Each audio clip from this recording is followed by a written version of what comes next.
Muito boa tarde, bem-vindos.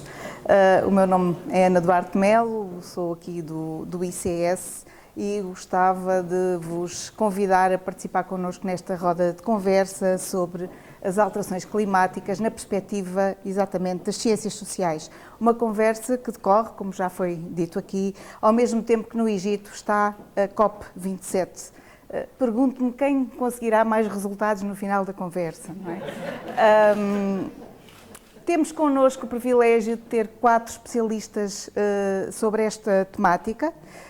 Carla Gomes, do Instituto de Ciências Sociais da Universidade de Lisboa, é doutorada em Desenvolvimento Internacional e em Sociologia do Ambiente e do Território, mestra em Gestão e Políticas Ambientais e licenciada em Comunicação Social.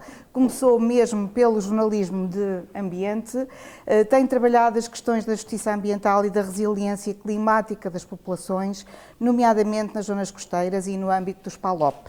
Tem sido consultora de projetos de planeamento municipal e territorial diversos e é atualmente responsável pela área de sociedade, governança e políticas do projeto H2020 Be Water Smart, que vai até 2024 e que visa a implementação de uma gestão inteligente da água em 6 cidades e regiões da Europa. Temos também connosco Susana Batel, que é doutorada em Psicologia Social e graduada também em Psicologia Organizacional, tem trabalhado como consultora e investigadora em Psicologia Social e Ambiental nos mais diversos projetos. A sua pesquisa adota uma perspectiva crítica e interdisciplinar para examinar a relação entre as pessoas, a crise climática e os territórios, especificamente em torno da transição energética para a neutralidade carbónica, e também questões de participação política e justiça social que lhe estão associadas. Tem estudado a participação pública em assuntos ambientais. É também subdiretora do Centro de Investigação e de Intervenção Social do Instituto Universitário de Lisboa. E connosco temos também a professora Anabela Carvalho, nossa estimada colega, que é doutorada em Geografia pela Universidade de Londres, estudou Relações Internacionais na Universidade do Minho. A sua investigação centra-se nos domínios da comunicação e ambiente, comunicação e ciência e comunicação e envolvimento político, com particular incidência nas alterações climáticas. É autora, organizadora e editora de múltiplas publicações e tem liderado e participado em diversos projetos nacionais e internacionais sobre estas temáticas. Foi cofundadora e membro da direção da secção de Comunicação de Ciência e Ambiente da European Communication Research and Education Association, a ECREA, e foi cofundadora da International Environmental Communication Association e membro da sua direção. O seu trabalho tem tido um amplo reconhecimento na academia e encontra-se entre os 2% de cientistas mais influentes do mundo, segundo um ranking recentemente publicado pela Universidade de Stanford.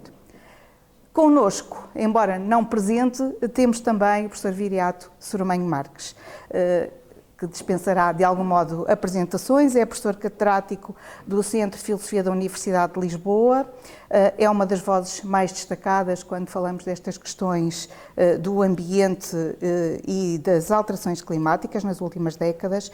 Para além do seu papel na academia, todos lhe reconhecem uma particular atividade e capacidade de intervenção, quer nos mídias, quer na sociedade civil.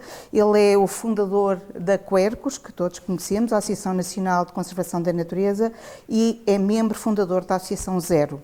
Integrou a Comissão Científica do Programa Doutoral em Alterações Climáticas e Desenvolvimento Sustentável, liderou a coordenação científica do Programa Gulbenkian Ambiente e em 2020 fez parte do júri internacional da primeira edição do Gulbenkian Prize for Humanity, dedicado às alterações climáticas. Não tendo podido estar presente, fez questão, no entanto, de colaborar e de nos trazer aqui a sua visão, traçando o enquadramento e o percurso da temática das alterações climáticas, problematizando exatamente o papel das ciências sociais. Peço, por isso, a vossa atenção para o professor Viriato Soromanho Marques. Muito boa tarde a todos. É um imenso prazer estar convosco, mesmo desta forma virtual. Queria, evidentemente, agradecer à professora Anabela Carvalho o convite que me foi feito e como o tempo é muito escasso, eu iria entrar diretamente na matéria.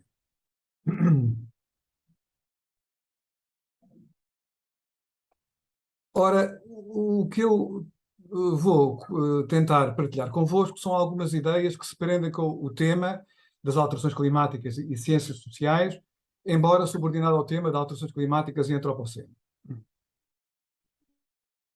Vou abordar três questões principais que estão interrelacionadas, que estão relacionadas com a matéria e entre si. A primeira, que é justamente a importância de uma visão de conjunto, ou seja, a necessidade de não termos uma visão insular das alterações climáticas. As alterações climáticas pertencem a um conjunto maior. O segundo aspecto é justamente o de, no âmbito do antropoceno, identificarmos um esforço que foi feito muito interessante e com consequências não só epistémicas, mas também práticas, que é a identificação dos limites planetários, dos planetary boundaries, e um terceiro e último tópico sobre o papel das ciências sociais nos estudos do antropoceno. Eu começava com este slide que fala de uma importantíssima tentativa de apreender a crise global da nossa sociedade, a crise global do ambiente, que penso que é a designação mais correta, de uma forma totalizante e sistémica, que foi justamente a grande obra da Donella Meadows, Dennis Meadows e de vários investigadores do MIT, em 72, uma encomenda para o Clube de Roma, Limits to Growth. É um clássico, foi publicado exatamente há 50 anos e foi usado um dos primeiros modelos que continha 5 variáveis principais, que são as que estão no slide, e na altura o que se conhecia das alterações climáticas não era suficiente para ter sido um assunto a ser estudado de forma profunda. Aliás, os autores dizem, sim senhor, há uma questão que são as alterações climáticas, mas não temos ainda informação suficiente. No entanto, como também certamente muitos de vós recordarão, a situação planetária era suficientemente grave em 72 para que, nesse relatório do MIT, se apontasse o ano 2070 como o ano em que, se nada tivesse sido feito, atingiríamos o colapso do sistema global. Portanto, eu julgo que temos que perceber justamente que as alterações climáticas fazem parte de um todo maior.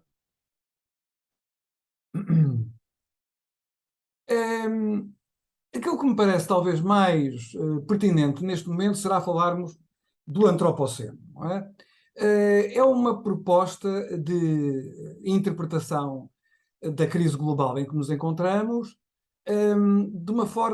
feita de uma forma muito original.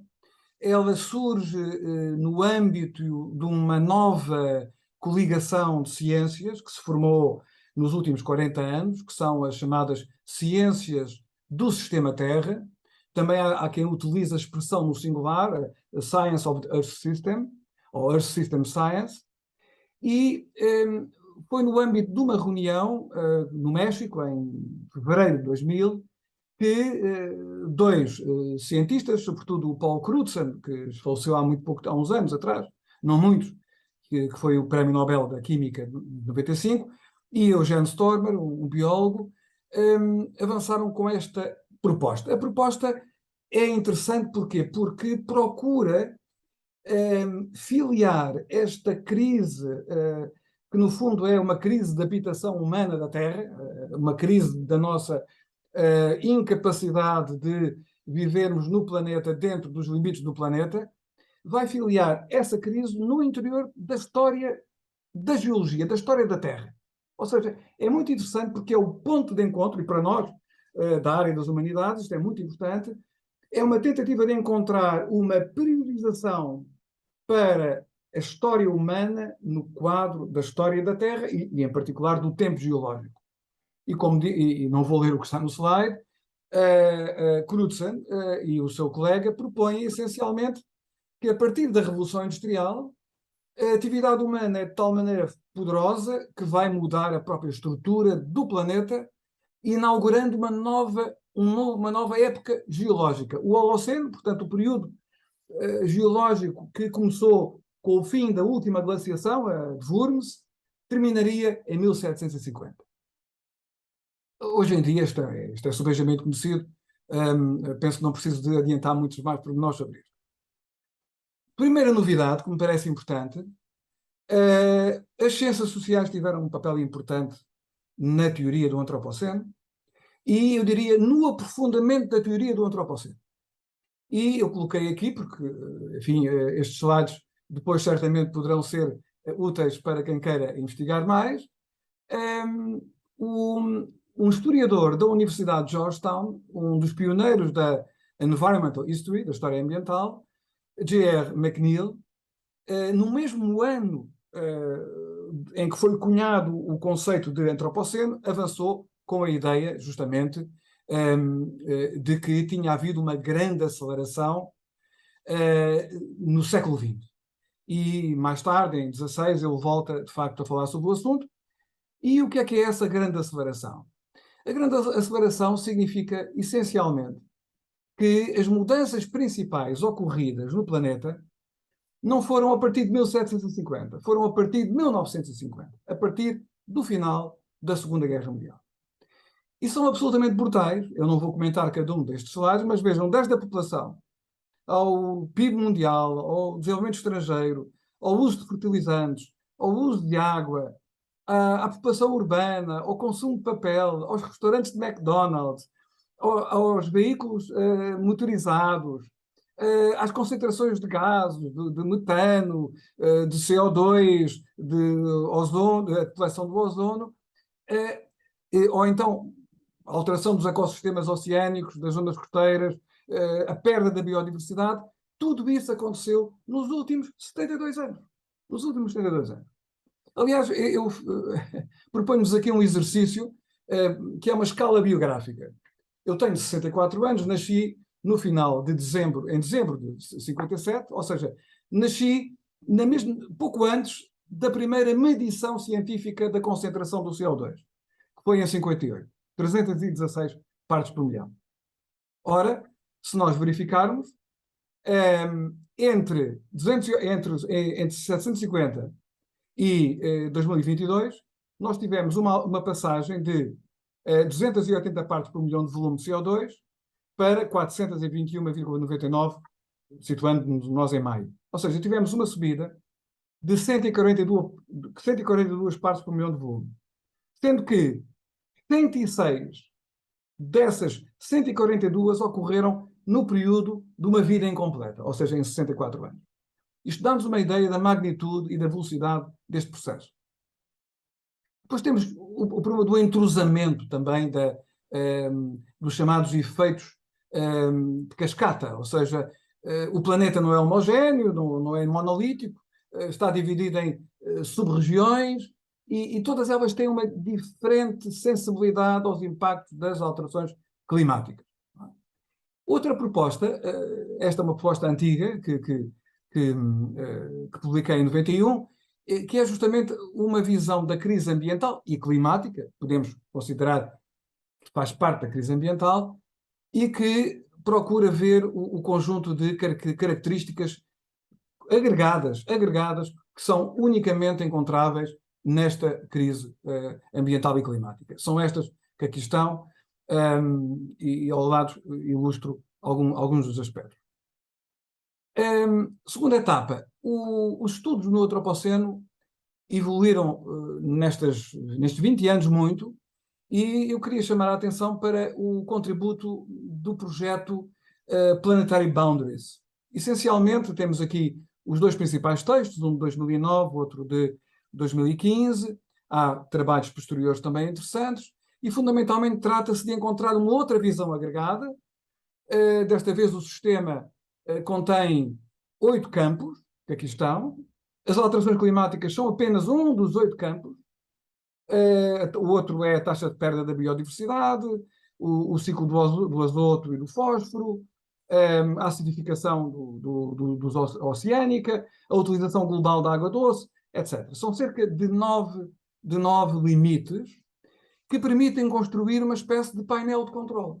E, efetivamente, o que nós vemos é que, neste momento, já temos, desses 9, já temos 6 que se encontram numa zona de perigo, numa zona vermelha.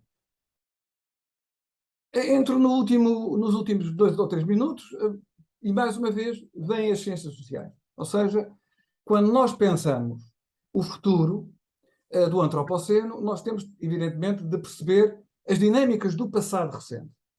E eu queria chamar a atenção para o contributo de historiadores, economistas, sociólogos que trabalham no CNRS, em França, nomeadamente do Jean-Baptiste Fressot, que tem publicado livros muito interessantes, de pesquisa muito sólida, que mostram o quê? Que mostram, efetivamente, que o antropoceno, que é, digamos assim, o tempo desta crise acelerada, vertiginosa, em que estamos envolvidos, não é, de facto, um percurso determinista e, digamos assim, monolítico. Tem nuances. E algumas das nuances que me parecem importantes são, por exemplo, verificar que as preocupações ambientais são muito mais antigas do que nós pensamos. Nós temos debates ambientais no século XIX muito profundos, pelo menos até meados do século XIX. Depois, que o antropoceno não é também um processo unilateral. Nós podemos olhar e se considerarmos, por exemplo, que de 1800 a 2000, durante 200 anos, a população mundial foi multiplicada por 7, mas o consumo de energia foi multiplicado por 50 e o capital cresceu 134 vezes, nós também podemos chamar o antropoceno o termoceno, o capitaloceno, não é?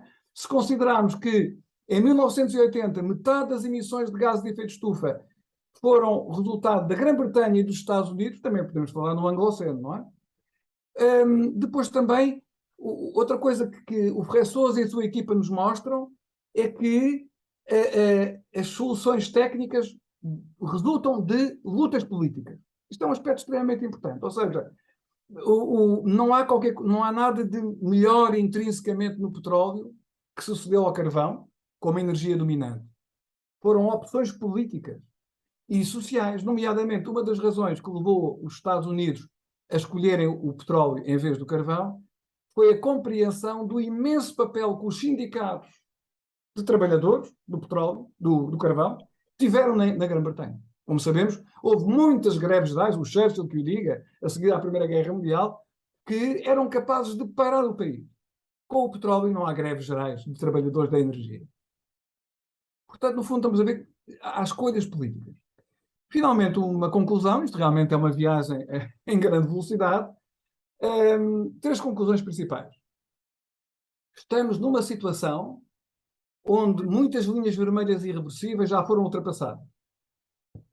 Não há que ter qualquer espécie de ilusão, ou seja, as alterações climáticas não vão parar, vão continuar, vão aprofundar-se, não vamos atingir os 2 graus centígrados. Quem fala nisso hoje em dia está a mentir, não é? Portanto, vamos chegar ao final do século com muito mais do que isso, mas por isso mesmo é fundamental o papel das ciências sociais.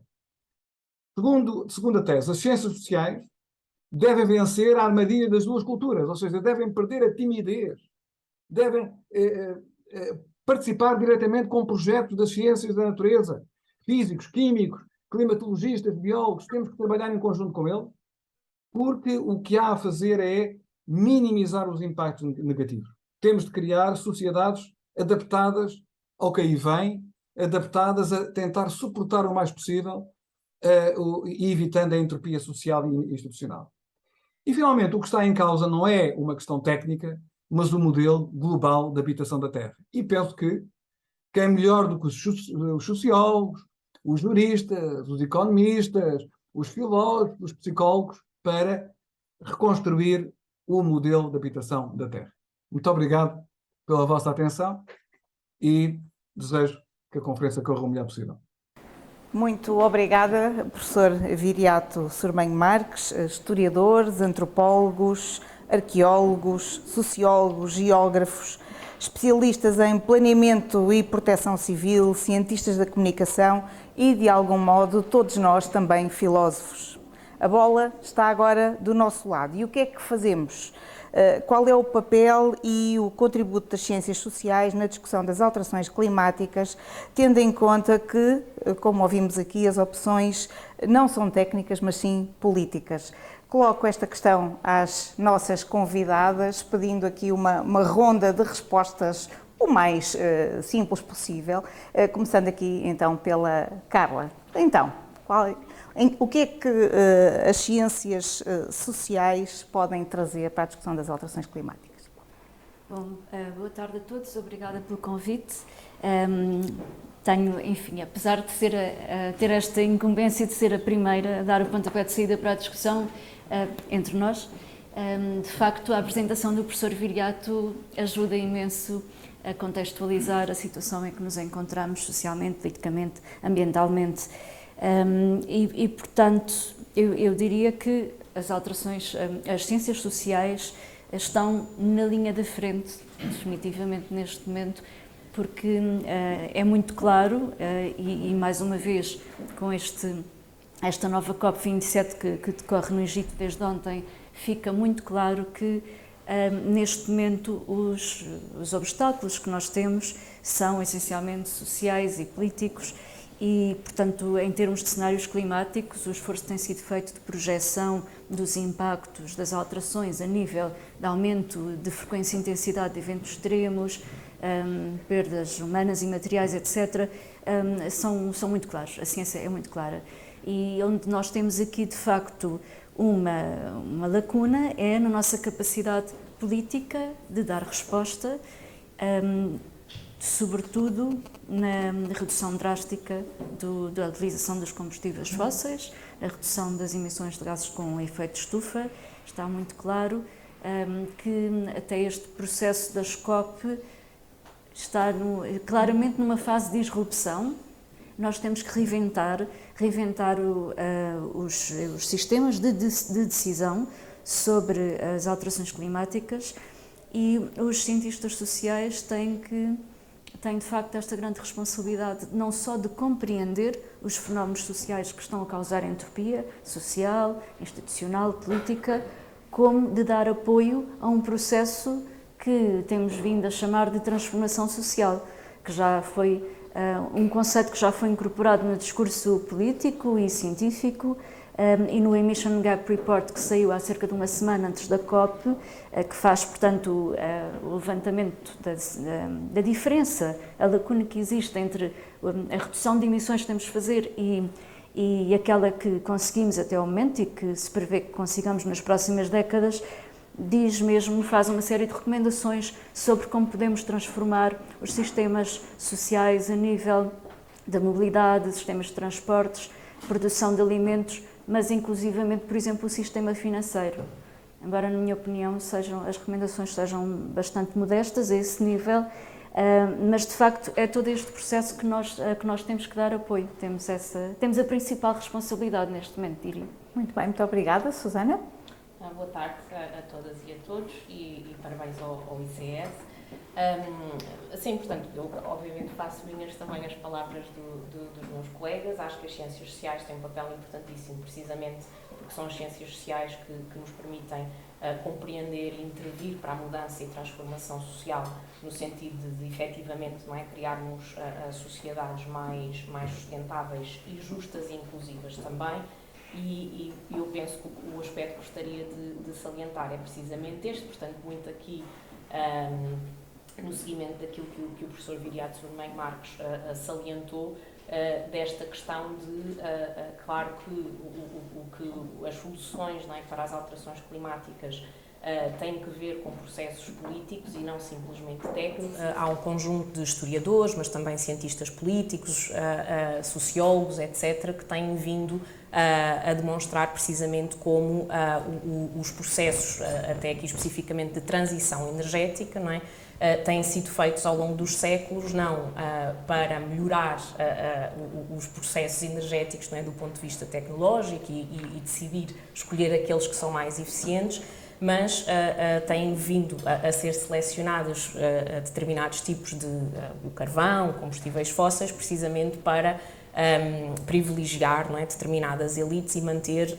o poder nessas elites, e portanto aqui esta noção do capitaloceno eu penso que ilustra bem, não é, o poder das ciências sociais, precisamente para nos fazer pensar sobre como é que no fundo está tudo ligado, não é? Como é que nós não podemos pensar sobre as alterações climáticas sem pensarmos os temas sociopolíticos e socioeconómicos em que vivemos, e portanto acho que as ciências sociais têm aqui um papel muito importante também em demonstrar, em salientar, por assim dizer, e também compreender melhor estas interseções entre as alterações climáticas, o capitalismo, o racismo, o sexismo, portanto todas estas relações de poder estruturais também, e em, obviamente, depois pensar em como resolver, pensando de uma forma interseccional e relacional, todos estes problemas estruturais que, de facto, estão notoriamente interligados, e eu penso que cada vez mais não podemos pensar nuns sem pensar nos outros, se queremos, de facto, procurar processos de transformação social que sejam, lá está, que mitiguem, nos permitam adaptar às alterações climáticas, mas de forma justa e inclusiva. Muito bem, obrigada. Anabela? Muito bem, eu começaria por também agradecer o convite e dar os próprios parabéns ao ICS e à sua presidência pela iniciativa, que me parece muito relevante, e também ao formato que é mais pluralizador, se calhar, do que temos tido no passado, e inova também um pouco na nossa tradição aqui no ICS. Eu não posso deixar de concordar com todos os intervenientes anteriores. O papel das ciências sociais é absolutamente crítico, determinante, diria mesmo, quer, enfim, aquilo que façamos ou deixemos de fazer, que eu acho que também temos pecado um bocadinho, se calhar, por omissão e por falha no nosso próprio comprometimento com muitas destas questões. Há uma possível agenda de investigação enormíssima à nossa frente, e eu queria salientar diferentes dimensões desse trabalho que as ciências sociais podem fazer, não só ao nível do diagnóstico dos problemas, ao nível da sua caracterização e da sua compreensão e enfim, todas as dimensões dos modos de consumo, dos modos de mobilidade, tudo aquilo que está envolvido enfim, nestas grandes crises ambientais, toda esta questão do antropoceno e a questão das alterações climáticas, que sendo uma questão particular é ao mesmo tempo uma questão transversal que engloba e atravessa muitas outras. Mas, por outro lado, as ciências sociais podem ter também uma função importante a nível mais prospectivo, de tentar trabalhar um pouco na antecipação, pelo menos na produção de um conjunto de cenários discutidos, debatidos de forma democrática e inclusiva, que nos possam permitir pensar melhor as decisões que vão sendo tomadas em relação a uma série de coisas nas nossas sociedades, não é? que vão ter que estar em transformação nas próximas décadas.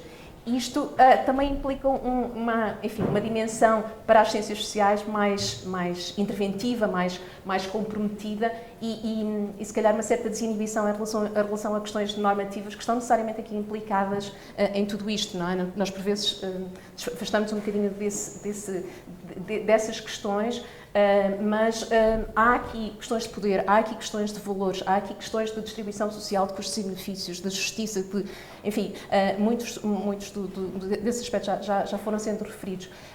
Mas temos que nos pensar também a nós próprios em todo este processo. Portanto, isto é também um desafio para o modo como nós fazemos ciências sociais, como pensamos em investigação, como nos pensamos enquanto investigadores e na nossa colaboração com outros setores da sociedade.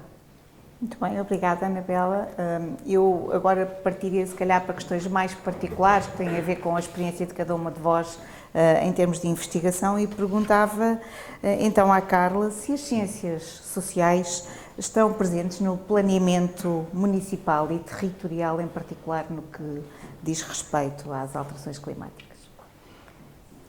Estão cada vez mais, sem dúvida, e o ICS de Lisboa, da Universidade de Lisboa, tem procurado, portanto, o Grupo de Investigação de Ambiente, Território e Sociedade, que pertence, tem procurado acompanhar esse processo de planeamento da ação climática e da adaptação, com um foco muito grande na adaptação a nível local e regional.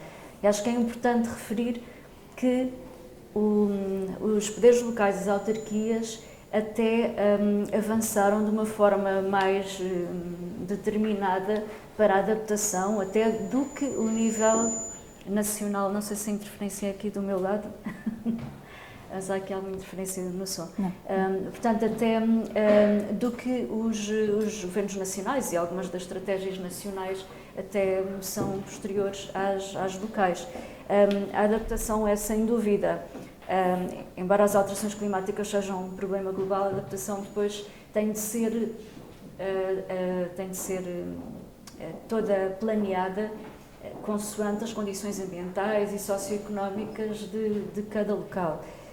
No caso de Portugal, muito em concreto, nós temos acompanhado as estratégias municipais de adaptação, os planos de adaptação de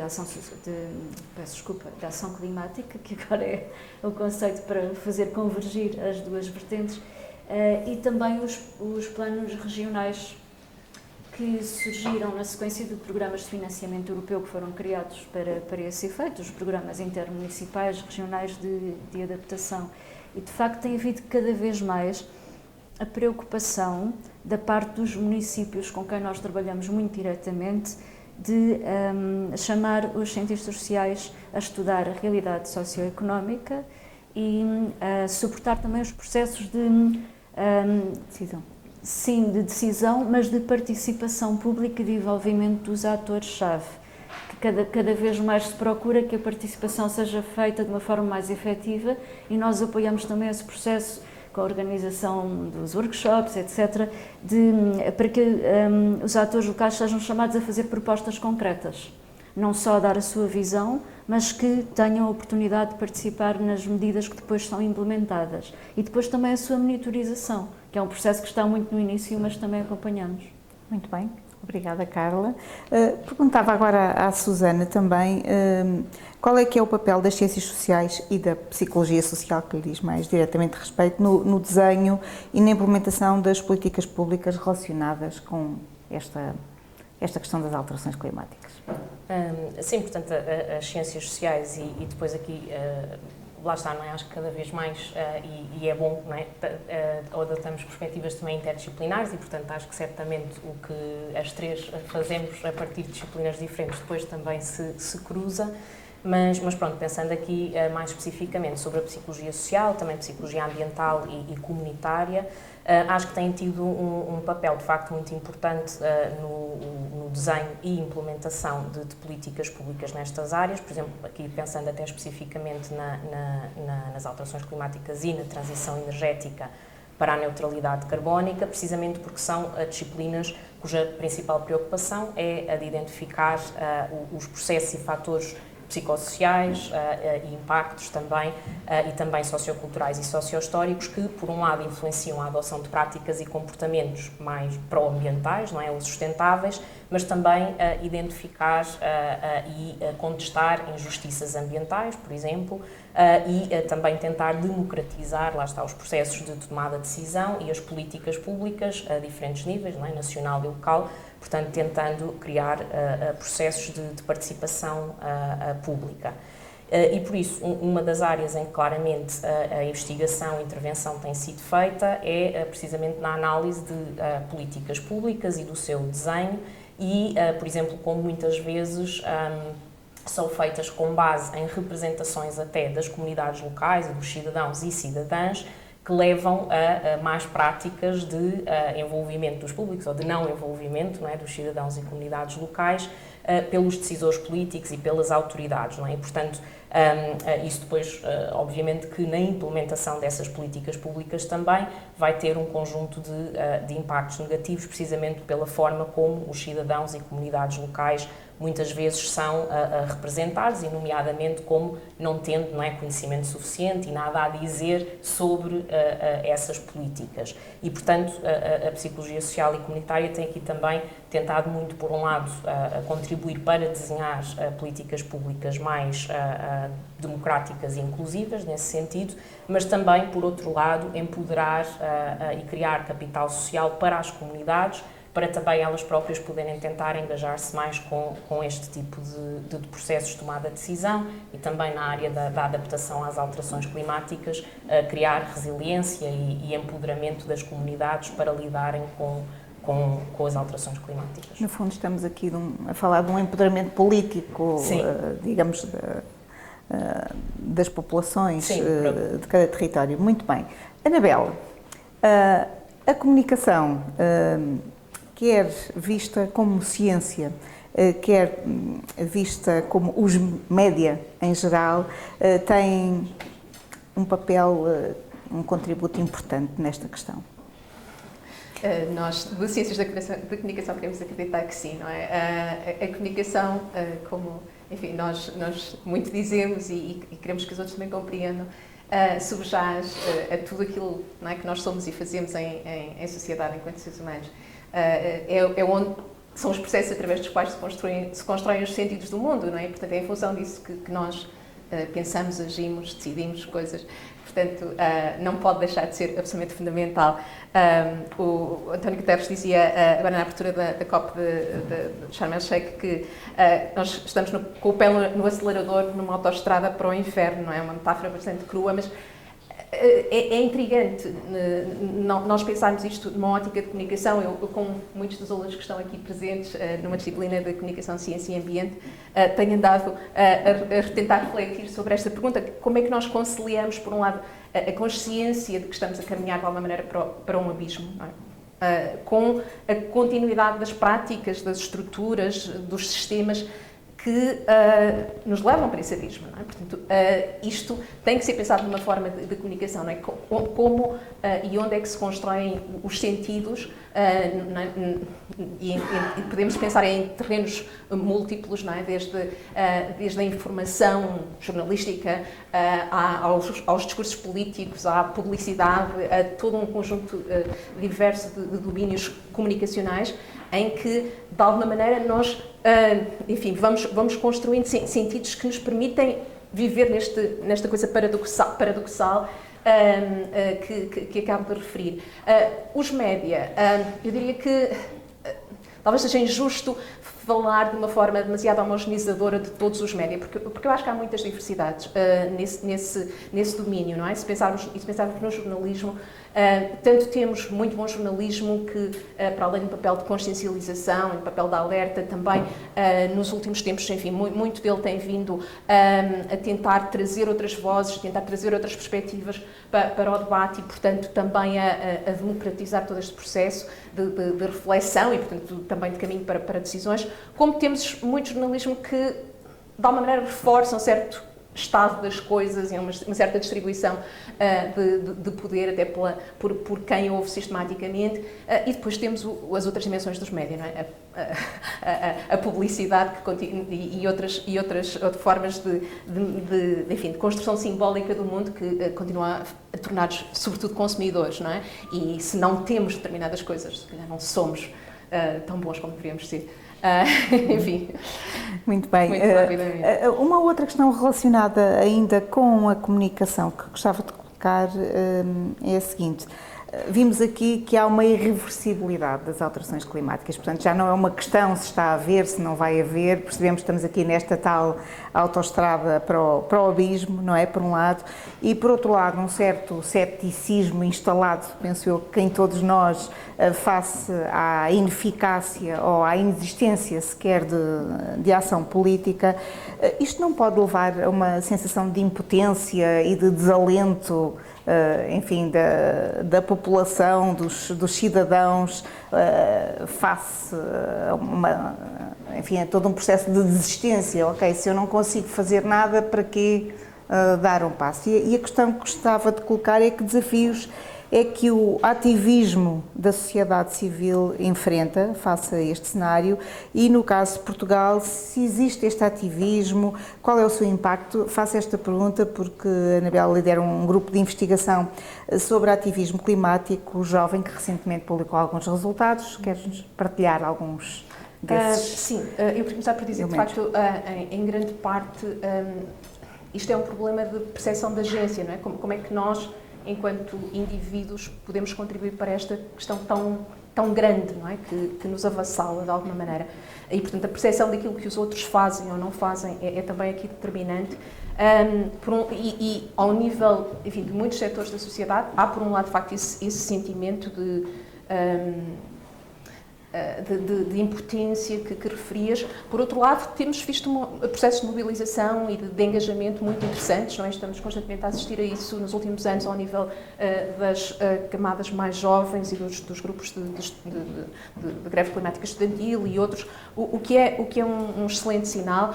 Nós identificámos num levantamento que fizemos do movimento climático em Portugal 275 grupos, alguns dos quais se dedicam exclusivamente às alterações climáticas, outros têm essa como uma das suas áreas de ação principal, e aí num conjunto de cerca de 100 grupos que têm apoiado manifestos ou outras formas de ação ou intervenção pública relativamente à questão das alterações climáticas. Portanto, para Portugal parece-me um conjunto significativo de grupos. Há aqui também outra investigação a decorrer no ICS sobre jovens, e estão aqui membros desse outro projeto sobre jovens, consumo de informação nos média e os valores que estão associados a isso.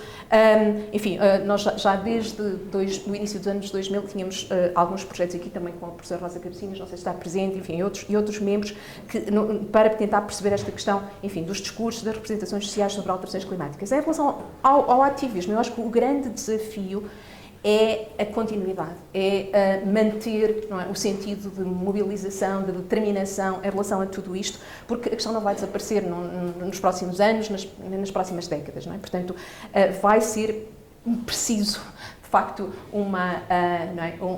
um investimento enorme de muita gente e ao longo de muito tempo neste processo de mobilização e também na identificação de estratégias que possam marcar a agenda pública e política em relação a estas questões e ir também apontando para caminhos de mudança com que muitos outros se identificam, não é? Porque isto, em última análise, é uma questão, não é? De todos. Portanto, são muitos desafios. Então ainda há aqui muito para fazer. Na sequência disto, perguntava aqui à Susana, que tem trabalhado as representações sociais, face a esta questão também do ativismo, o que é que tem que possa partilhar connosco, e nomeadamente em relação a questões que tem trabalhado, as questões da transição energética, como é que as ciências sociais podem contribuir para um lado bastante importante, que é a aceitação de energias renováveis e a sua valorização efetiva.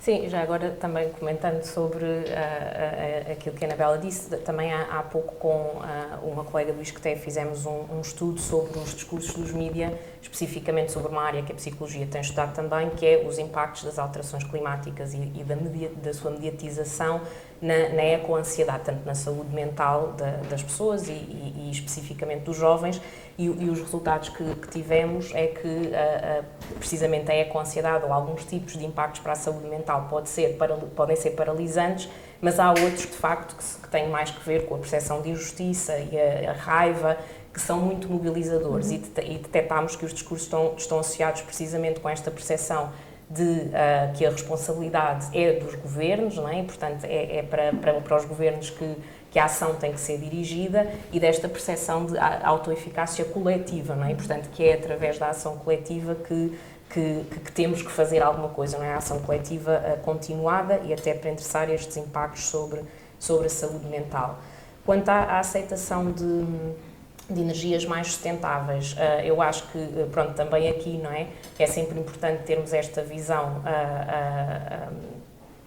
relacional e mais complexificada, ou seja, acho que quando pensamos em energias sustentáveis, temos também que pensar que, precisamente por aquilo que tivemos a discutir, as energias renováveis, por exemplo, não é? Hoje em dia ainda estão a ser muito promovidas e implementadas, seguindo a mesma lógica capitalista, não é? Que os combustíveis fósseis seguiram. E, portanto, nesse sentido, ainda são muitas as políticas públicas para a transição energética, para a neutralidade carbónica, são desenhadas de forma centralizada, top-down, e, portanto, isso continua a reproduzir uma série das injustiças e exclusões das transições energéticas passadas, não é? E até a criar novas. Portanto, temos sempre que também ser cuidadosos e cuidadosas com não pensarmos como simplesmente esta mudança, não é, dos combustíveis fósseis para as energias renováveis como a solução para tudo, não é? Portanto, lá está, temos que pensar sobre esta transição, não só como uma transição energética, mas também como uma transição social e envolvendo democraticamente todas as vozes, não é, que devem ser envolvidas, incluindo os seres não humanos, não é, que temos que também dar voz de alguma forma, e essa acho que é uma questão também muito importante e desafiante, não é? E, portanto, acho que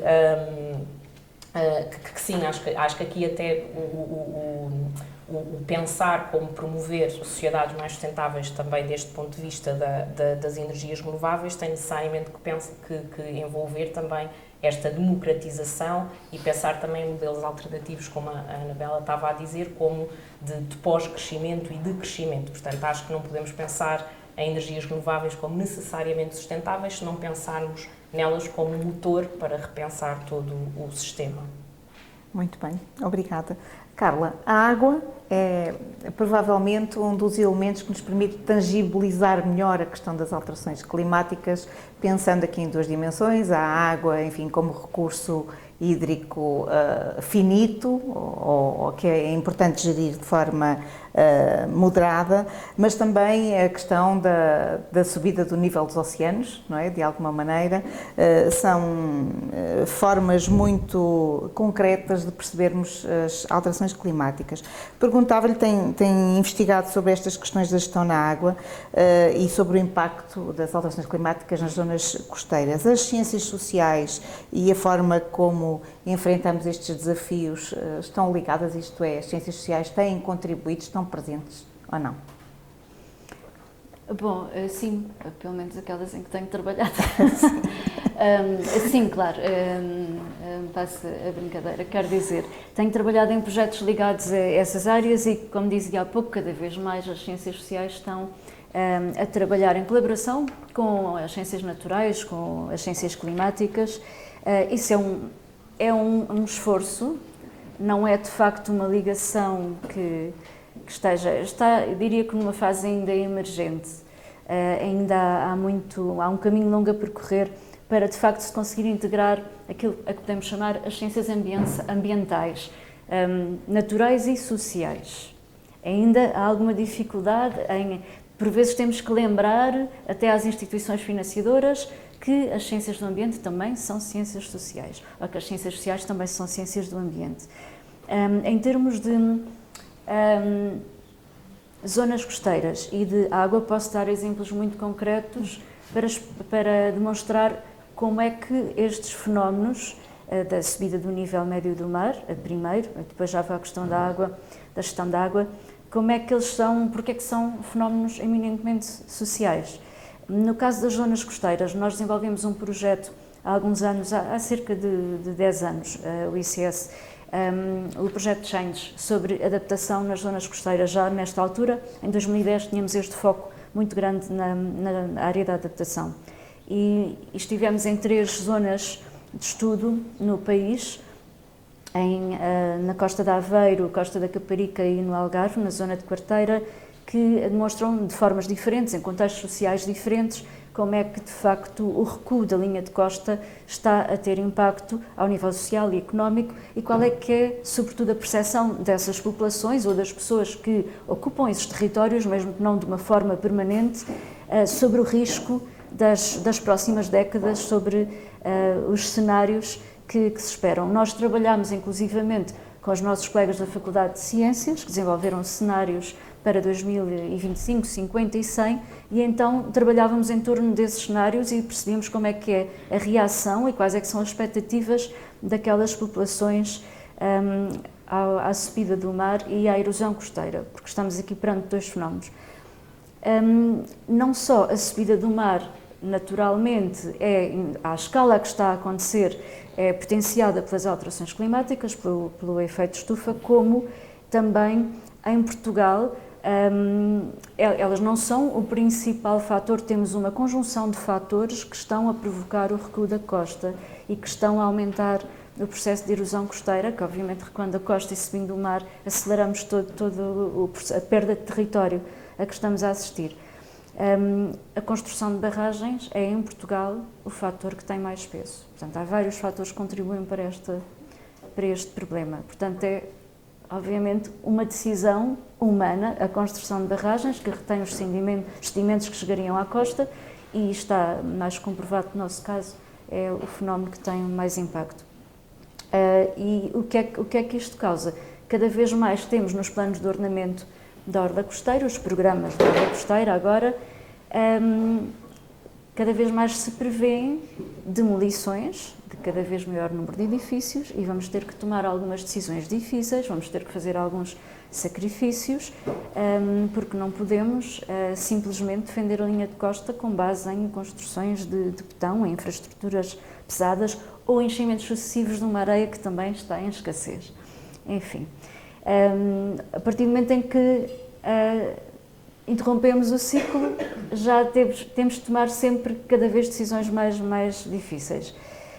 E já vimos na comunicação social, cada vez que é aprovado um POC e que são anunciadas as medidas de demolição previstas, qual é que é a reação a essas medidas.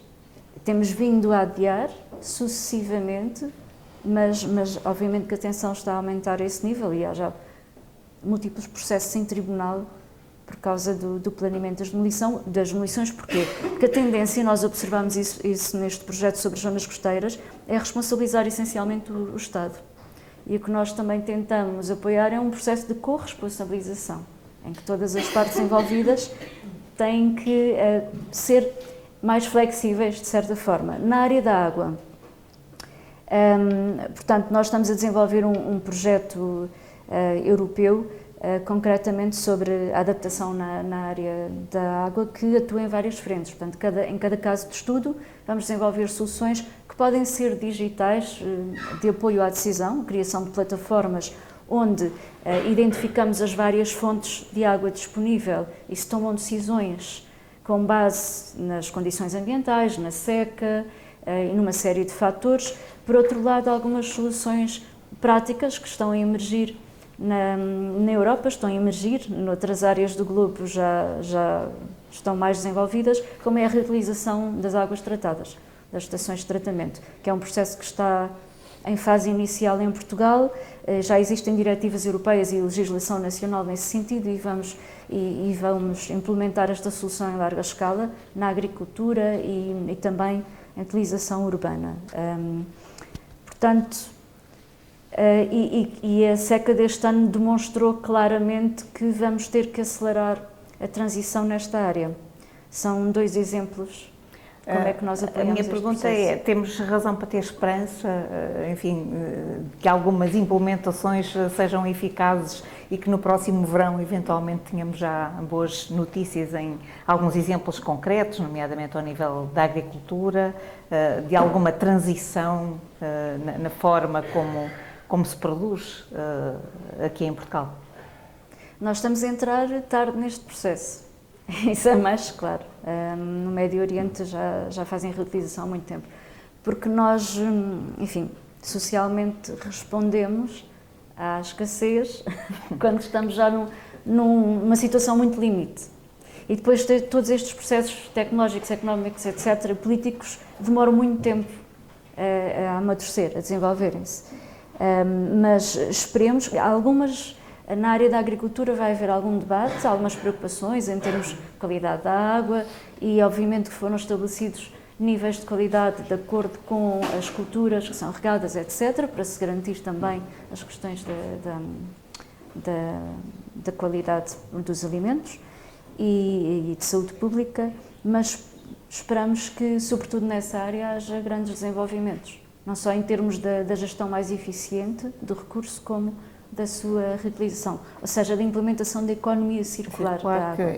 Que envolva o todo e não apenas aquele tipo de produção. Muito bem.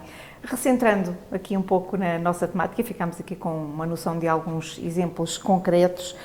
Perguntava-vos, em termos de investigação, o que é que falta fazer? Então, se há toda esta urgência e esta relevância das ciências sociais, que agendas de investigação específicas é que fazem falta neste momento? Começaria ali pela Anabela. Eu acho que falta muita coisa e levaria aqui a discussão um bocadinho para a agenda de investigação que a própria FCT formulou em relação às alterações climáticas, que está disponível no seu site. Nós estamos particularmente envolvidos no seu desenvolvimento em 2018, 2019, e essa agenda elenca uma série de prioridades e de áreas críticas para o futuro da investigação em muitos domínios disciplinares, e eu vou pedir autorização só para ler aqui 2 ou 3 pontos que me parecem bastante interessantes. Por exemplo, análise da distribuição social de custos e benefícios de políticas públicas e outras medidas de ação face às alterações climáticas numa ótica de equidade e justiça, com vista a apoiar uma adaptação justa e inclusiva que não agrave os problemas de vulnerabilidade já existentes nas comunidades abrangidas. Não é? Uma missão, uma tarefa. Outra, análise da emergência e difusão de iniciativas cívicas e outras iniciativas sociais de mitigação e adaptação, do seu potencial transformador relativamente a práticas e valores e do seu impacto em termos de consciencialização das possibilidades da ação a nível político, social, económico e territorial. Eu acho que esta questão do pensar em alternativas, do pensar de forma plural é absolutamente crítica, e não é? E volto um bocadinho ao que disse no início sobre a forma de fazer ciências sociais. Eu acho que nós temos mesmo ter um papel e um contributo forte em nós próprios pensarmos fora da caixa e ajudarmos os outros a pensar fora da caixa, não é? Pensar que não há um único caminho, uma única trajetória, há múltiplas possibilidades, pensar cuidadosamente no que pode ser de facto esta distribuição social, quer ao nível dos impactos das alterações climáticas, quer como dizia a Susana, das medidas que estão e vão ser desenvolvidas para mitigação desta questão. E, portanto, eu acho que aqui, e trazendo também um bocadinho aqui a discussão para o campo enfim, do domínio mais cultural e das ciências da comunicação, o estudo de fatores culturais e simbólicos também é um aspecto previsto na tal agenda da FCT, fatores simbólicos e culturais condicionadores do envolvimento público e do apoio político a medidas de ação e de mitigação e adaptação, também vai ser uma zona muito importante para o futuro. Susana, alguma coisa a acrescentar? Sim, pronto, acho que um aspecto que toca em vários dos aspectos que a Anabela salientou é este que também eu já tinha referido, que é de pensarmos em alternativas, e aqui especificamente, novamente, por exemplo, de se fazer energia renovável, não é? Que passem por formas mais comunitárias, por exemplo, e de menor escala, não é? De se fazer energia renovável e de se pensar depois economias circulares, etc. Portanto, dentro dessa perspectiva. E isso acho que é tanto mais importante quanto um projeto que eu estou a coordenar da FCT, que explora isto, que é muito importante nós pensarmos nisto, porque o que estamos a explorar nesse projeto é precisamente como a forma como a transição energética está a ser feita, por exemplo, está a levar a esta distribuição injusta, não é, dos custos-benefícios da construção de infraestruturas de geração de energia renovável de larga escala em Portugal e noutros países, e isso muitas vezes está a levar as populações rurais, não é, que já estão muito marginalizadas nos territórios rurais, especificamente em Portugal, mas lá está, noutros países também, a aderirem, por exemplo, até a discursos mais de extrema-direita e aos populismos de direita, e, portanto, depois o que pode acontecer é um backlash quase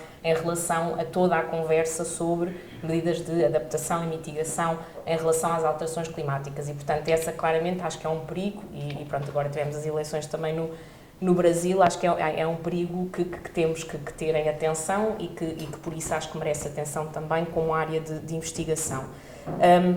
Outras duas rapidamente, acho que uma também muito importante e que pode ter importância prática também, e até pensando na psicologia organizacional, é o estudar-se tanto a liderança como os trabalhadores do ponto de vista de como pensam o ambiente, não é? Porque são, hoje em dia, os grandes responsáveis, portanto, os líderes e as grandes empresas pelas alterações climáticas, não é? E acho que os trabalhadores podem ser uma força motriz muito grande e importante para se lutar contra as alterações climáticas, e aqui, claro, as pessoas nas lideranças também. E depois, finalmente, salientaria também, acho que uma área muito importante é claramente também a da urbanização, porque vai crescer ainda mais no futuro e, portanto, acho que pensarmos em tornar as cidades mais sustentáveis, pensarmos nas questões das mobilidades, até diria mais do que suaves, não é, coletivas, como reestruturar e repensar as cidades para criarmos bairros mais autossuficientes e mais com maior entreajuda e economias mais locais e circulares. Acho que isso é muito importante e, sobretudo, até agora com, por exemplo, em Lisboa, no Porto, em muitas outras cidades, não é? Estamos a assistir aos processos de gentrificação e turistificação e o que se está a assistir agora também noutras cidades que já passaram por isso há mais tempo é também a ecogentrificação, que é conforme se tomam medidas para, por exemplo, melhorar a eficiência energética dos edifícios e isso também levar à expulsão das pessoas que viviam aí, portanto, e a remetê-las para as periferias, portanto, nesta lógica quase de duplas injustiças, não é? Portanto, pessoas também de contextos socioeconómicos mais desfavorecidos. Portanto, eu diria que também no fundo, conduzirmos a investigação sempre cientes de que temos que ter em conta, lá está, a mitigação das alterações climáticas e processos de adaptação de uma forma democrática, justa e inclusiva. Carla. Bom, eu gostava de reiterar algumas das coisas que disseram as colegas. A necessidade de nós também repensarmos, de sermos exigentes sobre a nossa própria forma de fazer ciência, pegando na expressão utilizada pelo professor Viriato, temos que tentar ultrapassar esta entropia institucional também na academia e, portanto, ser cada vez mais pragmáticos e cada vez mais consequentes na interdisciplinaridade e na transdisciplinaridade do nosso trabalho, porque de outra forma todos estes processos demoram muito tempo também a nível da produção de ciência e nós de facto estamos perante mudanças muito rápidas a que temos que dar resposta. A nível da agenda de investigação muito prática, eu neste momento estou muito focada naquilo que aliás quem usou a expressão primeiro penso que foi a Susana, adaptação justa. Temos que, face a todos os fatores de vulnerabilidade social que neste momento tivemos a questão da pandemia, a questão da crise, enfim, da guerra da Ucrânia, chamemos-lhe assim, temos que tentar ter a capacidade de estudar a vulnerabilidade, sobretudo dos grupos que são mais vulneráveis na sociedade, a estas mudanças, mas de uma forma integrada também, não só em termos disciplinares, como em termos dos diversos fatores que vão contribuir para aumentar essa vulnerabilidade. Quando pensamos, por exemplo, no problema da pobreza energética, dos custos das famílias e das habitações, temos que de estar atentos a esta confluência e não isolar o nosso estudo da vulnerabilidade. Eu estudei, por exemplo recentemente, o caso de Cabo Delgado, onde eu tinha estado a desenvolver o estudo de doutoramento e, entretanto, as mudanças que aconteceram naquela região. Eu tinha um determinado objeto de estudo. Quando agora olho para a vulnerabilidade daquela população, é algo já completamente diferente, passados poucos anos, neste caso 7. Porque, entretanto, há uma cascada de fenómenos que se precipitaram a nível político, ambiental e económico. Só queria terminar dizendo que eu fiquei muito curiosa e vou querer falar com a Anabela sobre o estudo sobre o ativismo climático. Tenho acompanhado com atenção, claro, através dos média, como todos nós, a emergência de um movimento muito forte de desobediência civil, que tem um tipo de intervenção, eu falo nomeadamente no Extinction Rebellion, no Just Stop Oil, como temos observado, tem uma abordagem cada vez mais de choque, mais forte, como é o caso da sopa de tomate nos quadros de Van Gogh. E eu acho que é importante nós refletirmos sobre isto e tomarmos uma posição sobre este tipo de intervenção, porque provavelmente, quando olharmos para trás, para este período da história, vamos conseguir contextualizar muito melhor e compreender muito melhor aquilo que se está a passar, por mais que nos possa chocar pessoalmente no momento em que assistimos ao fenómeno. E de alguma maneira, digamos, as universidades são um cenário também de experimentação e um palco para esse tipo de ativismo, como temos vindo a ver cada vez mais, desde a Greta Thunberg até agora aos mais recentes protestos. Só para finalizar, uma pergunta com uma resposta assim muito rápida, tipográfica mesmo. Quando consultamos especialistas, queremos procurar pistas. Digam-nos, por favor, então, o que é que nós, cidadãos, podemos e devemos fazer? E é essa pergunta que vos coloco. Como é que na nossa intervenção diária, enquanto cidadãos, podemos lidar com as alterações climáticas e contribuir para a sua mitigação? Receitas. Fez um silêncio estranho aqui na sala, de repente. Acho que, pronto, que receitas têm que ser sempre contextualizadas, não é? E lá está, claro. Temos que ter sempre em conta também os grupos, não é? E as situações diversas em que as pessoas estão, e muitas vezes lá está em situações também, algumas de vulnerabilidade, e portanto as receitas não podem ser as mesmas, diria eu, para toda a gente, ou pelo menos não em igual grau, não é? Mas penso que é muito fazer, por um lado, o tentar boicotar, acho que é algo que muitas vezes está nas nossas mãos, e lá está, como a Anabela dizia no início também, o que as sociedades em que vivemos atualmente fizeram muito foi tornar-nos consumidores e consumidoras apenas, não é? E acho que, então, podemos tentar resistir a isso também, utilizando esse papel de uma forma mais ativa, não é? E crítica. E acho que isso acho que é sempre este balanço entre, por um lado, tentarmos viver de uma forma mais equilibrada, não é? Com o ambiente e com os outros, e portanto lá está, pensarmos o nosso papel como consumidores de forma mais crítica e adotarmos ações no dia-a-dia, como desde a relação com a água, com o lixo, com a energia, não é? Que sejam mais sustentáveis, mas também sempre nesta lógica de ética do cuidado, não é? E acho que a Anabela também salientou esta questão os paradoxos em que o sistema capitalista nos coloca, e acho que isso é muito importante, nós termos essa consciência também, não é? Que temos que cuidar de nós e dos outros, enquanto cuidamos do ambiente também.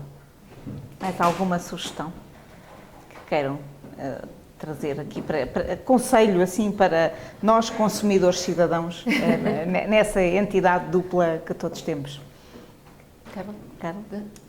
Tanto faz. Para mim, tanto faz. Eu posso avançar. Bom, eu tenho alguma dificuldade em colocar as questões a nível individual. Eu já tinha dito isto à Ana. Eu acho que muitas vezes esse é precisamente um problema, quando nós temos esta questão enorme e depois, é só uma questão de cada um fazer os pequenos gestos e de estar tudo nas nossas mãos. Não está. Nós sabemos que as nossas opções, as nossas ações dependem de estruturas e de sistemas que são muito mais, por um lado, não dependem apenas de nós, e nós muitas vezes não os conseguimos impactar de forma, pelo menos, fácil ou óbvia. Por outro lado, é importante fazermos essa tentativa de pensar sistemicamente e de pensar em como é que esses sistemas podem ser, de alguma maneira, também, enfim, perturbados ou abanados ou em alternativas, e até que ponto é que nós também nos podemos mobilizar de uma forma mais cívica e mais política nesse sentido, de pensar alternativas para a construção, para o desenvolvimento de formas de organização da sociedade que, depois, a nível individual, nos potenciem, de facto, a concretização de, se calhar, de alguns valores e de algumas, não é, de algumas coisas que nós gostaríamos de fazer, mas que não temos condições no dia-a-dia, porque tudo o que nos rodeia impele não é, para outras formas de ser e viver. Carla. Obrigada, exatamente. Eu diria que o principal, não vou aqui dar nenhum conselho em termos de práticas de gestão de resíduos ou de água ou o que seja, mas a nota que eu gostava de deixar é que temos que assumir responsabilidade como cidadãos. Como cidadãos. A consumidores é a nossa etiqueta secundária, quando muito, e porque é que temos que pensar em nós como consumidores? Somos consumidores, somos produtores, somos consciências, assumir a responsabilidade. Eu tenho visto muito a tendência de, já falámos aqui, na tendência de atribuir a responsabilidade principal aos governos, também tem havido a tendência de atribuir a responsabilidade aos cidadãos. Andamos aqui A tirar culpas. Sim, num jogo do empurra, sobretudo entre governo, cidadãos e empresas. A parte, enfim, do consumo e do capital. Temos todos que assumir a nossa responsabilidade. Assim só perdemos tempo. E todos temos responsabilidade. Muito Todos, bem. como cidadãos, temos que assumir a nossa parte no reinventar da nossa sociedade. É um bom repto para todos. Eu abriria agora aqui o palco para questões do nosso público. Temos aqui ainda alguns minutos disponíveis. Qualquer questão queiram colocar. De que forma é que, se hoje tivéssemos alguém de uma entidade governativa que nos lançasse um repto de intervenção, de que forma é que nós, sendo tão diferentes e trabalhando de forma tão diferente dentro das ciências sociais, como é que conseguíamos responder num projeto que nos fosse lançado em termos de repto por parte do governo? Pensando que, de facto, nós trabalhamos aqui em termos de diagnóstico físico, social, e temos depois a parte da comunicação, que é também uma parte importante. De que forma é que nós poderíamos responder a desafios relacionados com a questão das alterações climáticas? E outra questão, prende-se essencialmente com a parte da comunicação, que eu acho que, de facto, em termos de ciências sociais, acaba por ter um papel muito significativo. De que forma é que nós estamos ou não a responder aos problemas relacionados com a solastalgia, da crise, da própria ansiedade, nomeadamente das gerações futuras, e de que forma é que nós realmente estamos a contribuir para discursos que sejam alarmistas e que levem à passividade perante os problemas. Tendo em conta, nomeadamente, aquilo que foi o repto de lançamento por parte do António Guterres, e que, ao fim e ao cabo, leva-nos aqui a mais uma questão que as pessoas ficam mais alarmadas, com mais medo, e de que forma é que realmente depois conseguimos agir de forma coletiva perante os problemas. E eram essencialmente estas duas questões, que são linhas gerais, mas que acho que são importantes de responder, já que somos das ciências sociais e acho que conseguimos trabalhar. E temos aqui a questão da transversalidade, que acaba por ser aquilo que é fundamental, e acho que é importante ter em conta isso. Muito obrigada. Mais alguma questão? Assim juntávamos várias para tentarmos responder. Olá, boa tarde. Nós temos uma investigação aqui no SEX. Pode levantar-se, por favor, porque nós não claro. conseguimos ver.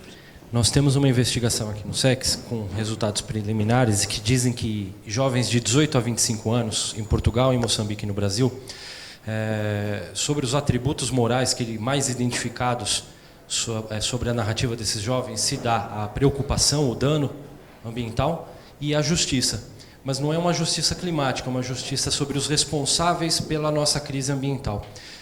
E eles ressaltam nos grupos focais que as notícias geram ansiedade e não o problema do clima, entendem? A ansiedade climática ela passa pela intermediação. E aí eu gostaria de saber das investigadoras como equilibrar, né, sobre a emergência do tema, que os danos são irreversíveis, mas por outro lado também, como o colega disse, vocês também, pode haver um travamento, né? Pode haver um apagamento da ação. Muito obrigado. Muito bem, mais alguma questão? Acho que já temos aqui muito material para responder nos poucos minutos que nos faltam. Se calhar começávamos por esta última, a mais recente, e deixaríamos a outra mais para o fim, pode ser? Alguma de vocês quer dar aqui uma resposta? Sim, eu posso se calhar começar.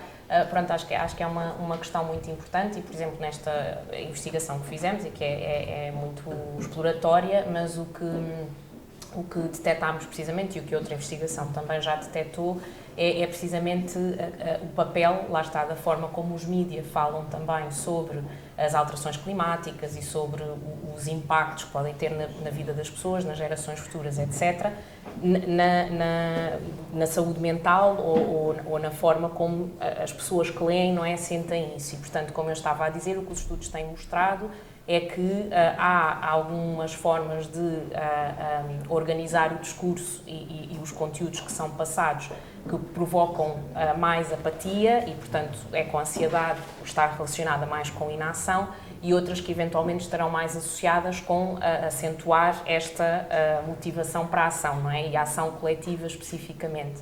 E, portanto, eu acho que o que deve ser mais analisado é precisamente que tipo de comunicação, não é que pode ser mais disseminada, precisamente para não criar esta sensação de desespero, não é? E de não há nada a fazer, mas pelo contrário, para tentar motivar e criar a capacitação, não é? Para agir e coletivamente contra as alterações climáticas. Isso por um lado, não é? Depois, por outro lado, acho que é também, e pensando na outra pergunta também um pouco, acho que é fazer esse trabalho também ao nível da formação e da educação, não é? Nas escolas e, portanto, ao longo de toda a formação, ao longo da vida também, não é? É o repensarmos estas questões também em conjunto com as crianças, os jovens, e o tentarmos fazer esse trabalho, não é? Desde logo, criando também esta responsabilização cidadã e formas de o fazermos nas várias esferas da nossa vida. Muito bem. Carla, algum contributo? Só acrescentar, relativamente aos médios, eu penso que a Anabela terá mais algo a dizer, com mais substância, provavelmente, sobre a educação e sensibilização. Gostava de sublinhar que tem havido a tendência para atribuir muita responsabilidade à geração mais nova, quer em termos de sensibilização, quer em termos de ação, de resolução deste problema complexo em que nos encontramos. E eu gostava só de dizer que não há idade para ser mais ou menos radical, porque nós vemos pessoas desde os 90 e tal anos, como o professor David Attenborough, até a Greta Thunberg, que é os mais novos, já aquela que basicamente, até o próprio secretário-geral das Nações Unidas, muita gente poderá considerar, tem um discurso radical e alarmista. E isso também acaba por ser uma forma de, enfim, desativar e desmobilizar a ação. Entre uma coisa e outra, temos que encontrar aqui uma maneira, não desesperar, mas de sermos produtivos, sermos criativos. Nós estamos aqui, por alguma razão, neste momento, não é só a geração mais nova, que agora tem 20 anos ou tem 18 ou 16 anos, a geração que existe neste momento, tem várias idades, é a geração que aqui está. E se aqui está... São os tais habitantes do planeta, neste momento. Nós temos que contribuir. Muito bem. Anabela. Bom, em relação à primeira questão, eu acho que nós temos que ser criativos na concepção de formas de colaboração entre as diferentes disciplinas das ciências sociais e muitas outras, e já foi aqui dito que o trabalho multi-inter e transdisciplinar é muito importante aqui. De facto, há campo para colaborações interessantíssimas e muito produtivas. Acho que só temos mesmo é que pensar de uma forma, enfim, de facto mais imaginativa em relação a alguns das possibilidades de investigação e dos contributos que podemos dar. Em relação a esta questão dos discursos, eu acho que é muito importante distinguir alarme de alarmismo. O alarme acho que é importante e perfeitamente justificado aqui.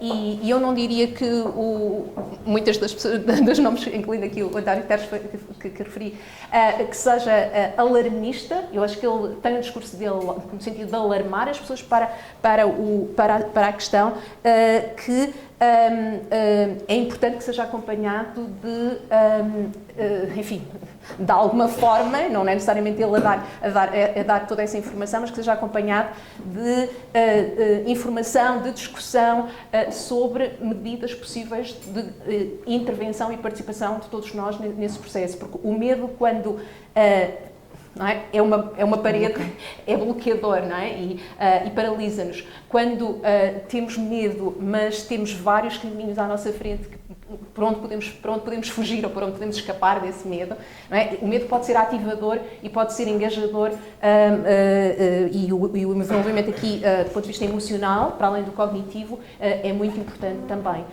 Portanto, acho que é importante é conseguir que, enfim, essa dimensão da gravidade, da urgência, seja acompanhada de comunicação que, de alguma maneira, também nos empodere enquanto atores em todo este processo. Poderíamos falar de uma literacia para as alterações climáticas, de algum modo. De uma literacia cívica, e para a participação política, não é, sobre, de facto, não é, o que é possível fazer, o que é possível imaginar. Eu acho que as ciências sociais críticas são aqui fundamentais. Ainda não, tinha aqui várias notas relativamente a isso. O painel intergovernamental para as alterações climáticas tem vindo a reconhecer a importância das ciências sociais, a dizer que isto, enfim, do ponto de vista do diagnóstico a nível biofísico, está mais do que feito. O que é importante agora de facto, são as ciências sociais, são os caminhos de transformação. Mas depois, quando vamos ver que tipo de ciências sociais e que formas de conhecimento é que integra, não é? É muito objetivista, é muito pouco criativo. E, de facto, as ciências sociais mais críticas, as tais que pensam mais fora da caixa e que apontam para alguns problemas que nós às vezes, enfim, nem sequer identificamos como problemas, e uma série de processos de naturalização das coisas e de pacificação das coisas. Nós temos, acho que temos aí a oportunidade de desconstruir, enquanto cientistas sociais e da comunicação, se calhar também em particular, uma série de questões que, enfim, também explicam, não é? De facto, este estado de coisas, um bocado esquizofrénico, o tal paradoxo de que falávamos, não é? Temos consciência do problema de uma forma perfeitamente generalizada, mas há inação a todos os níveis, não é? Como é que isto se perpetua, não é? Muito bem. Alguma questão mais que queiram colocar? As empresas, então a alimentação, PMI e muitas outras, claro, têm ampliado os discursos greenwashing. E assim, a questão é, melhor isso do que nada? Ora, aqui está uma boa questão para, uma vez mais, desconstruirmos também e encontrarmos aqui caminhos. Então, é melhor ter um greenwashing ou não ter nada? Não, eu acho que é melhor não ter greenwashing, porque o greenwashing serve a perpetuação do estado das coisas atuais, não é? Serve a sustentabilidade económica ou financeira de um certo modelo, não é? Do funcionamento não é a sustentabilidade ambiental, não é? E, portanto, eu acho que o greenwashing é mesmo uma coisa muito, muito problemática. Sim, e sobretudo porque é isso, porque acho que nos impede essa, não é, a detecção dos problemas e a reflexão crítica e mais criativa sobre como, de facto, lidar com os problemas, não é? Portanto, acho que o que favorece é aquela sensação de que está tudo bem, não é? Estão coisas a ser feitas, quando na verdade não estão, não é? Ou não estão a ser feitas de forma suficientemente transformadora para, de facto, a gerar, como falávamos, não é? Soluções mais sustentáveis e que sejam justas e inclusivas. Por isso também concordo que não. Por outro lado, se são identificadas como greenwashing, já são identificadas como práticas abusivas, quem, não é? Pronto, Claro. porque muitas vezes as empresas trabalham muito bem em precisamente conseguir fazer isto undetected, não é? Algum contributo, Carla, sobre esta questão do greenwashing? Isso já é uma história antiga, de facto. Eu já como jornalista ficava muito irritada com os relatórios de impacto ambiental e tudo mais que se foram tornando, enfim... Passaram a ser obrigatórios, prática comum, e que, na generalidade, a percepção que eu tinha era que eram de uma incrível superficialidade. Enfim... Pode ser uma opinião mais pessoal, mas eu sinceramente o que eu sinto muito em relação às empresas, sobretudo, é que fazem essencialmente aquilo que é visível e aquilo a que são obrigadas em termos de práticas ambientais. Estou a falar de empresas que não, enfim, produtoras de serviços, produtos, não necessariamente empresas que se dedicam especificamente, por exemplo, ao desenvolvimento de painéis solares. Estou a falar as empresas que foram tendo que adaptar a sua prática, portanto, não necessariamente focadas só em produtos e serviços de ambiente. Ou seja, não é fácil, mas temos de desenvolver cada vez uma consciência crítica, cada vez mais crítica, para também conseguir interpretar a informação que é passada. Um exemplo extremamente óbvio, que me parece extremamente óbvio, é que se continua a fazer sobre o gás natural o mesmo discurso que se fazia há 20 anos. Eu, pelo menos, lembro-me de ouvir exatamente o mesmo há 20 anos, que é a energia da transição. Sim, ou mesmo sobre as foi o que eu escrevi há 20 anos. que são apresentadas também como totalmente sustentáveis, renováveis, não é? E lá vem outra vez um grupo que se formou ali na COP27, vai para lá com a incumbência de promover o gás natural como uma energia de transição. Eu às vezes quase que tenho que verificar qual é que é o ano da notícia. Enfim, eu sei qual é que é, mas são coisas que me parecem completamente anacrónicas, às tantas. Mas enfim, desde 72, a primeira vez que ouvimos falar das alterações climáticas até hoje, passou um bocadinho de tempo, não é? E já vimos que algumas coisas não mudaram assim tanto. Caberá a todos nós fazer porque isso aconteça. A nossa conversa vai ficar por aqui, neste momento, mas convido-vos a todos a prolongá-la ao longo de todo o ano, como vamos fazer aqui no ICS, com várias iniciativas e com, sobretudo, o questionamento de cada um de nós sobre o que é que eu posso fazer para contribuir, e quando digo eu individualmente, enquanto estudante, enquanto investigador, enquanto responsável, enquanto trabalhador, mas eu também enquanto escola, enquanto universidade, o que é que posso fazer para ter aqui um impacto maior na mitigação das alterações climáticas. Agradeço muito a presença dos nossos convidados, do professor Viriato Suramanho Marques, que traçou aqui um belo trajeto que nos obrigou a focar sobre a ideia de como tudo isto tem evoluído e nos deu uma percepção do nosso espaço atual e do local onde nos encontramos, e às nossas convidadas realmente presentes, Carla Gomes, Susana Batel, Anabel Carvalho, a quem agradeço também todo o trabalho de bastidores que ajudou a colocar em pé esta iniciativa. Foi um privilégio ter-vos connosco e prossegue agora a nossa celebração do 46º aniversário do ICS. Muito obrigada.